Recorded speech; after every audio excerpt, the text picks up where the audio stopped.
Morning everyone, welcome back to my channel. আজকে অনেক দেরি করে ব্লগ স্টার্ট করছি ঘাড়ে ব্যথা নিয়ে। অ্যাকচুয়ালি সকালবেলা উঠলাম তখন ঘাড়ে ব্যথা ছিল না, আবার এখন থেকে শুরু হলো। যখন এখন বাজছে প্রায় 1:30, নদী স্কুল থেকে চলে এসেছে, ওকে স্নান করিয়ে দিয়েছি, মিস্টার মুখার্জি অফিসে বেরোবে। আর আজকে সুরতদি আসেনি, হয়তো কাল পরশু দুদিনই আসবে না। ওর ছেলের এতদিন ধরে হসপিটালে ভর্তি ছিল, টেস্ট ফেস্ট হলো, তো বুধবার দিনে অপারেশনের ডেট দিয়েছে। অপারেশন করে এখন দেখা যাক কবে কি আসবে না আসবে। তো মেইন আমার প্রবলেম শুক্র শনি রবি 3টে দিন সুরতদিকে আমাকে আসতে হবে, নাহলে আমার খুব চাপ হবে। এই 3টে দিন আমার কিছু কাজ আছে, তো তখন সুরতদিকে আসতেই হবে। এনিহাও দেখা যাক, বুধবারে হয়ে যাবে, বৃহস্পতিবার শুক্রবার হয়ে যাবে। অপারেশন হয়ে যাওয়ার পরে আর বেশি দিন রাখে না হসপিটালে। আমার ফুলকপি গাছগুলো যেহেতু টবে লাগানো হয়নি, ওই প্লাস্টিকের ব্যাগে লাগিয়েছে, তাই না মোটামুটি 2-3 দিন ছাড়া ছাড়া একদিন করে জল দিচ্ছি। যেহেতু ওখানে কোনো ড্রেনেজ সিস্টেম নেই, অল্প অল্প জল ছিটিয়ে ছিটিয়ে দিলেই হবে। তো ভাবছিলাম যে এই ফুলকপি বা ব্রকলির চারাগুলো ছাদে তুলে দেবো, কারণ আমার জাম গাছটার জন্য এইদিকে ভালো রোদ পায় না, ফল ফুল কোনোটাই খুব একটা ভালো হবে বলে মনে হচ্ছে না। তো সেজন্যই ভাবছি, আর ছাদে তুলে দিলে না পোকার প্রভাবটাও কমবে। এই যে আমার যে জবা গাছে যে পোকাগুলো লাগে, সবাই ফুলকপির পাতা খেয়ে পুরো সাফ করে দিচ্ছে, সে যতই ওষুধ দিই না কেন। আর এদিকে পালং শাক আর ধনেপাতার প্রচুর চারা বেরিয়েছে। আমি ভেবেইছিলাম না যে এতগুলো চারা বেরোবে, আমি ভাবছিলাম যে হবে না হবে না, তো এখন গাছ ভর্তি, মানে টব ভর্তি করে পুরো একদম গাছ হয়েছে ধনেপাতার।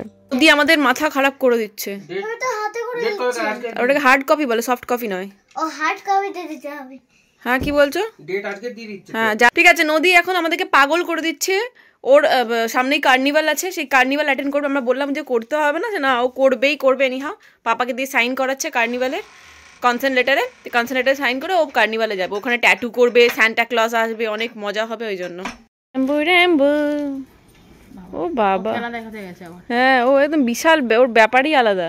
খেলা দেখাচ্ছ এই র্যাম্বো র্যাম্বো র্যাম্বো।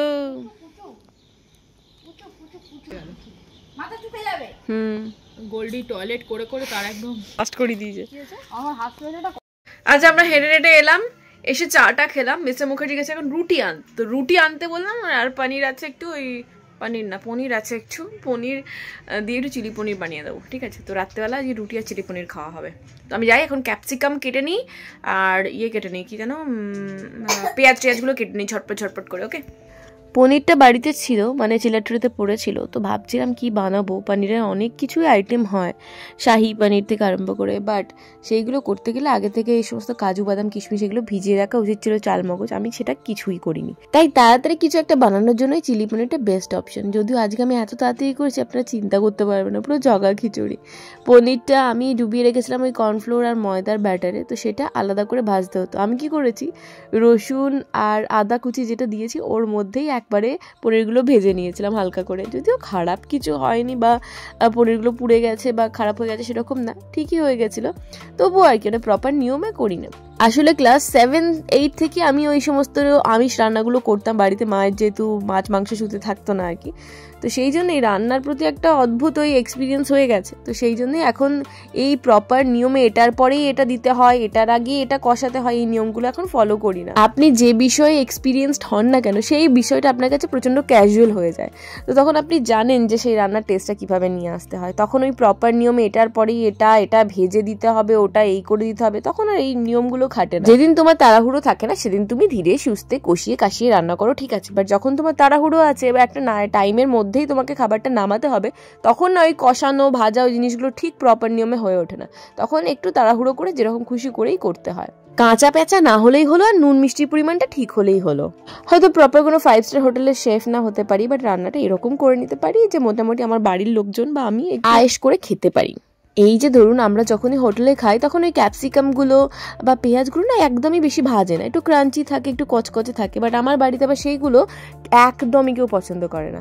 ইভেন নদী বা মিস্টার মুখার্জি যখন বাইরে কোথাও খেতে যায় না, ওই ক্যাপসিকাম আর পেঁয়াজগুলোকে বেছে বেছে ফেলে রেখে দেয়, কারণ ওইগুলো আধ কাঁচা থাকে বলে। এবার কিছু মানুষের ওই আধ কাঁচা জিনিসগুলো খেতে ভালো লাগলেও সবারই ভালো লাগবে তার কোনো মান নেই। সেই জন্যই আমি বাড়িতে একটু বেশি করে ভাজি, যাতে সবাই সেগুলো ফেলে না রেখে খেয়ে নেয়। আর একটা জিনিস ধরুন, যেরকম চাইনিজ রান্না, চিলি পনির বা চিলি চিকেনে কখনোই মিষ্টি ইউজ করে না, প্রপার অথেন্টিক চাইনিজ যেগুলো হয়।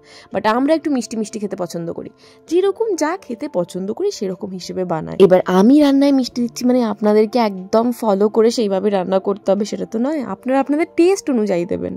প্রত্যেকটা মানুষের নিজস্ব টেস্টের অধিকারী। তোমার যদি ভালো লাগে তুমি দেবে, আমার যদি ভালো না লাগে আমি দেবো না।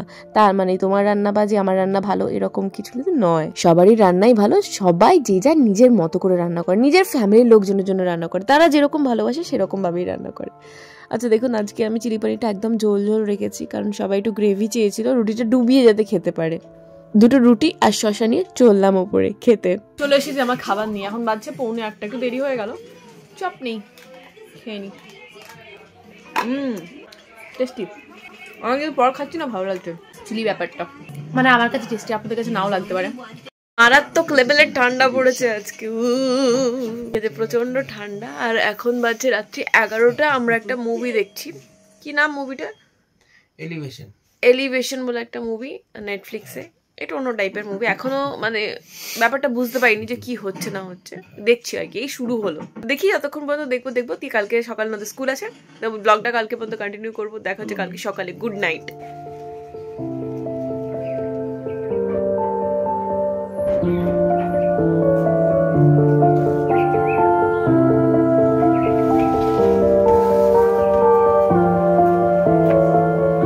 প্রত্যেক দিন স্নান টান করার পরে এসে আমি উপরে পাম্পটা চালাই, বাট আজকে এত ঠান্ডা পড়েছে কি বলবো, যে পাম্পটা একটু চালিয়েই দিলাম, কারণ সারা রাত যে জমা জলটা সেটা গায়ে ঢালতে না প্রচণ্ড কষ্ট হয়। তো সেই জন্য পাম্পটা চালিয়ে দিলে হালকা হালকা একটু মানে নর্মাল টেম্পারেচার থাকবে, তখন গায়ে ঢালতে অতটা অসুবিধা হয় না। এমনিতেও মাথায় তেল লাগিয়েছি, আজকে শ্যাম্পু করব। সত্যি কথা বলতে কি, গরম জলে স্নান করে আমার একদম পোষায় না, ওই লিমিটেড জল, যদিও আমার বেশি জল লাগে না তবুও আর কি। আর যেহেতু ওই পিত্ত দোষ রয়েছে না, মানে পিত্ত টাইপ শরীর আমার, তো সেহেতু গরম কোনো জিনিসই সহ্য হয় না, স্কিন তো একদমই নিতে পারে না, সেন্সিটিভ হয়ে যায়। তো সকালে ফাড়া আমার কেটে গেছে, দেখতেই পাচ্ছেন। আমি এখানে স্নান করে শ্যাম্পু করে চলে এসেছি, স্কিনে ময়শ্চারাইজার টোটাল লিপ বাম লাগিয়ে এরপরে গরম জল করতে যাব। নদীকে তুলে দিয়েছি, ব্রাশ করতে বলে এসেছি, তো ব্রাশ করছে আর গরম জলটা রেডি করে আমি আর ও দুজনেই খাবো। গরম জলটা নর্মাল গরম জল না, আমি কিশমিশ ভিজিয়ে রাখি সকালবেলায়, তো ওই কিশমিশগুলো বেছে ওই কিশমিশ ভেজানো জলটা হালকা গরম করে নদীকে দিই, আমিও খাই। এটাতে বাচ্চাদের বা আমাদের সবারই ইমিউনিটি পাওয়ার বাড়ে, ওই ঝট করে সর্দি কাশি রোগ জ্বালা জ্বর ফরগুলো হয় না।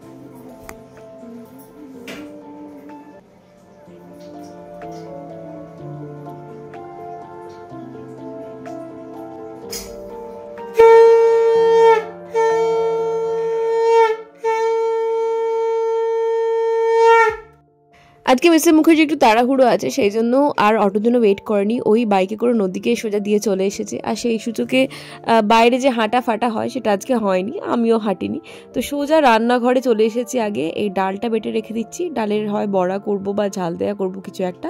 ডালটা বেটে রেখে দিলাম, কারণ এরপর যদি বাবা নামে তো চা করবে, তারপরে যদি সুলতা দিয়ে আসে তো রান্নাঘর জোড়া হয়ে যাবে, আগে থাকে কাজটা সেরে রেখে দিলাম।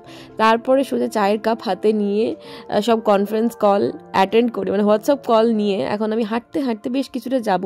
সকালের এই 15-20 মিনিট টাইমটা আমার বেশ ভালো লাগে। আর বুঝতে পারছেন আমি এই রকম ঠান্ডাতে কিন্তু সোয়েটার না পরেই বেরিয়েছি, এই ঠান্ডা জলে স্নান করার পর না সোয়েটার পরার দরকার হয় না।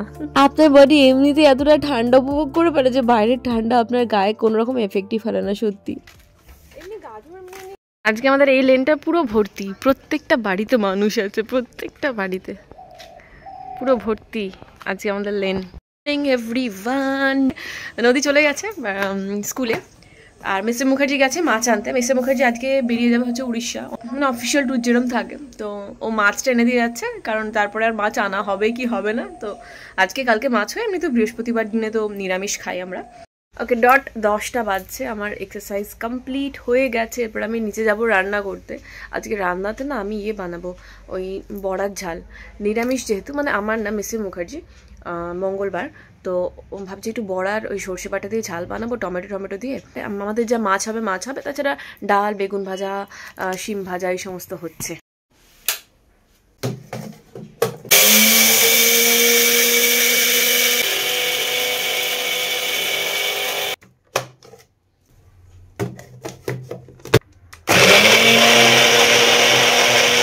শীতকালে রান্নাঘরে কাজ করে আরাম আছে বলো। কিন্তু গরমে বিশাল কষ্ট। সুরত দিদি এসেছে আজকে, তো সুরত দিদি মাছগুলো ভেজে নিচ্ছে, মাছ রান্না হবে। আর এখানে দেখুন আমি মুসুর ডালটা ভালো করে নুন দিয়ে শুধু ফেটিয়ে নিয়েছি। এবার এক একটা করে বড়া ভেজে নেবো। বড়াগুলোর সাইজগুলো খুব ছোট করবো, কারণ ঝোলে দেওয়ার পর না এমনিতেই ফুলে যায়। ঝোল না, ঝাল করব। অনেক দিন পর মায়ের ওই সর্ষে বাটা টমেটো দিয়ে ওই বড়ার ঝালটা খেতে ইচ্ছা করছিল, তো আমি একটু খাবো, সেই জন্য আমার জন্য মাছ ভাজা রেখে দিয়েছি। মা বাবার জন্য মাছের ঝোল হবে, তো আমার আর নদীর জন্য মাছ ভাজা রেখে দিয়েছি। আমরা দুজনে মাছ ভাজাটা খেতেই বেশি পছন্দ করি ঝোলের থেকে।